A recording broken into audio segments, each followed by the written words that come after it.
Kanalımdan ve mutfağımdan herkese merhaba sevgili arkadaşlar. Bugün tek seferde hem sos, hem ezme, hem menemen yapmak istiyorum. Domateslerimi güzelce yıkadım. Biberler de aynı şekilde biberleri yıkadım. Kavanozlarımı yıkadım. Kapakları yıkadım. Kapakları en son tekrar kaynar suyun içerisine koyacağım. Ve bunları doğrayarak rondomuzun içerisine alalım.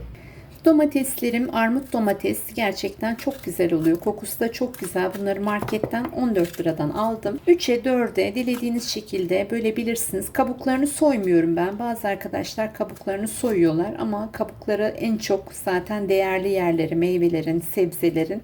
O yüzden güzel yıkandığında kabuklarını da rahatlıkla kullanabilirsiniz. Domates likopen içerir. Kırmızı sebze meyveler biliyorsunuz daha çok değerlidir. Kan yapar, C vitamini deposudur.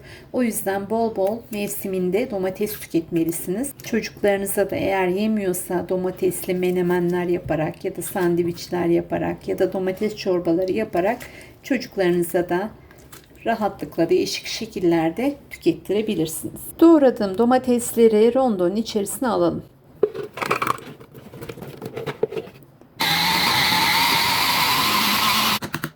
Rondodan geçirdikten sonra genişçe bir tenceremizin içerisine alalım.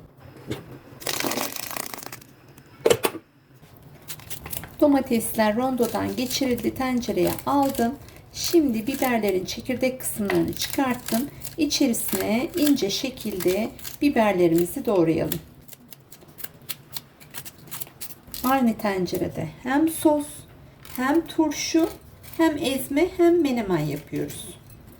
İsterseniz daha büyük de doğrayabilirsiniz. Bunlar kesinlikle menemende çok güzel oluyor. Yemeklerinizde bile kullanabilirsiniz. Kızartmalarınızda kullanabilirsiniz. Direkt olarak yiyebilirsiniz. Gerçekten çok lezzetli. Tencerenin içerisine biberlerimizi alalım. Üzerine kaya tuzu ilavesi yapıyorum. Benim 5 kilogramlık tencerem. Üzerine şöyle 3 yemek kaşığı kaya tuzu ilavesi yapıyorum. Tuzunu mutlaka kontrol edin. Eğer azsa tekrardan ilave yapın. O şekilde kapatabilirsiniz. Fazla tuzlu olmasına gerek yok. Biberler sararana kadar, domatesin rengi de dönene kadar dibine tutmasını şöyle karıştıralım. Arada pişirelim. Domatesler çok güzel kaynadı. Yaklaşık 15 dakikadır. Bakın renkleri de dönmeye başladı. Artık kavanozlara alma zamanı. Şöyle bir kapak koyuyorum içerisine. Ve domatesleri koyu ve sulu kısmını karıştırarak kavanozlarımıza ağzından bir parmak kalacak şekilde dolduralım. Kapaklarımızın üzerine şöyle güzelce kaynar su ilavesi yapalım. Hem dezenfekte olacak hem de daha rahat kapatılacak. Hemen kapakları kapatmak için şöyle ağız kenarlarını silelim. Bulaşık kalmasın. Bunlar menemenlik sos. Şöyle kapaklarımızı da alalım. Kurulayalım. Sıfır kapak kullanıyoruz. Bir ileri bir geri aynı şekilde kapatalım. Kapaklarını tamamen kapattık.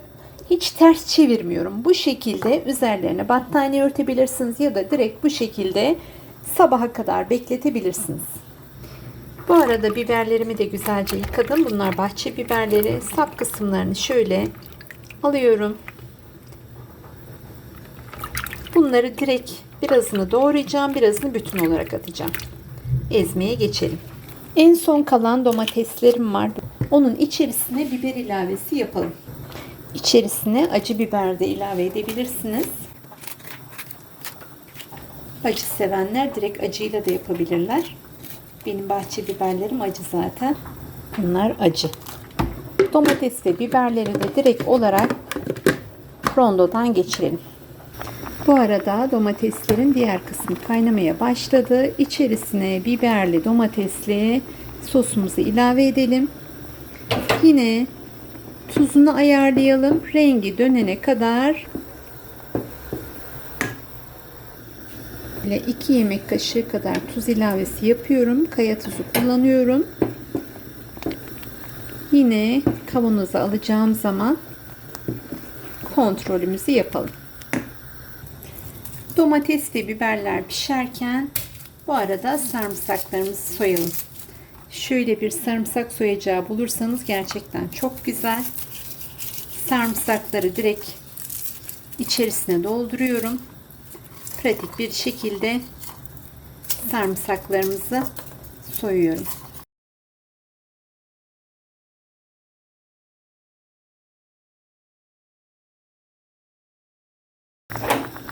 Birazını da şöyle doğranmış olarak atıyorum içerisine.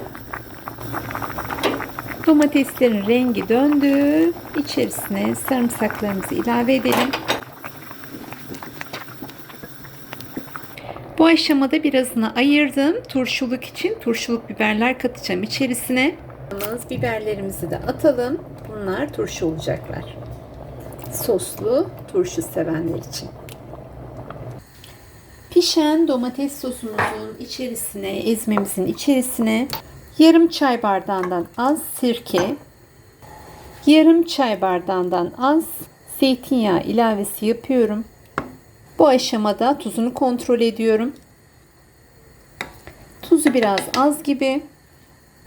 1 yemek kaşığı daha tuz ilavesi yapıyorum. Kaldırır çünkü. İçerisine şöyle 2 tatlı kaşığı toz şeker ilavesi yaptım. Asit baz dengesini sağlasın. Bozulmasın turşularımız. Ve hiç vakit kaybetmeden kavanozlarımızı alalım.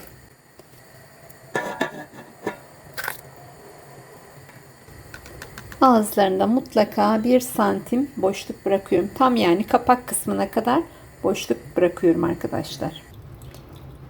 Çin biberli soslu turşumuz da pişti. Şöyle sararana kadar yine pişirdim.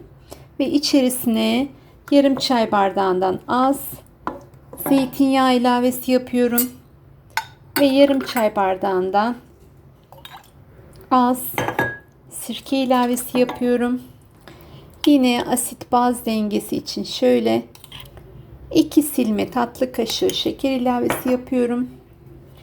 Güzelce karıştırıyorum ve kavanozlarımıza almaya hazır. Yine bu arada tuzunu da kontrol edelim ve kavanozlarımızı alalım. Ezmelerimiz, turşularımız, menemenlerimiz bitti. Rabbim ağız tadıyla yemeği nasip etsin inşallah. Kapaklarını mutlaka kontrol ediyorum. Dediğim gibi asla ters çevirmiyorum.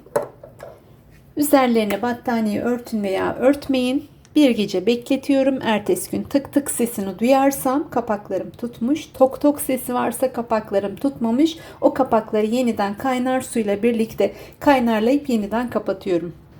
Ve en son ne yapıyorum? Onu da göstermek istiyorum. Bu şekilde üzerlerine kapakların çoğu renkli olduğu için belli olmuyor yazdıklarım.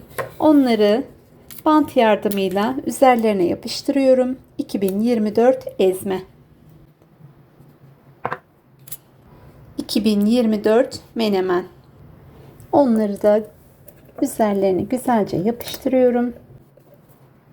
Çünkü hepsini tamamen bitiremiyoruz. Alttan kalanlar var. Hem yeni oldukları belli olsun, hem de birbirlerine benzedikleri için ayırt edebilelim. Bunlar gördüğünüz gibi ezmeler. Ya da böyle kapaklarınız beyazsa bir tahta kalemiyle birlikte üzerine yazabilirsiniz. Kapağından tutmadıkça kesinlikle silinmez. Bu şekilde de yazabilirsiniz. Her geçen yıl bir önceki yılı arattırıyor pahalılıkta. O yüzden ben hala geçen senenin ürünlerini kullanıyorum. Siz de uygun bulduğunuz zaman mutlaka alın, bol bol yapın. Umarım tariflerimi beğenmişsinizdir. Yeni tariflerde görüşmek üzere. Hoşça kalın, mutlu kalın, sağlıklı kalın. Beğendiyseniz beğeni tuşuna basmayı, kanalıma abone olmayı, yeni tariflerde buluşmak üzere. Sokak çanlarını unutmayın.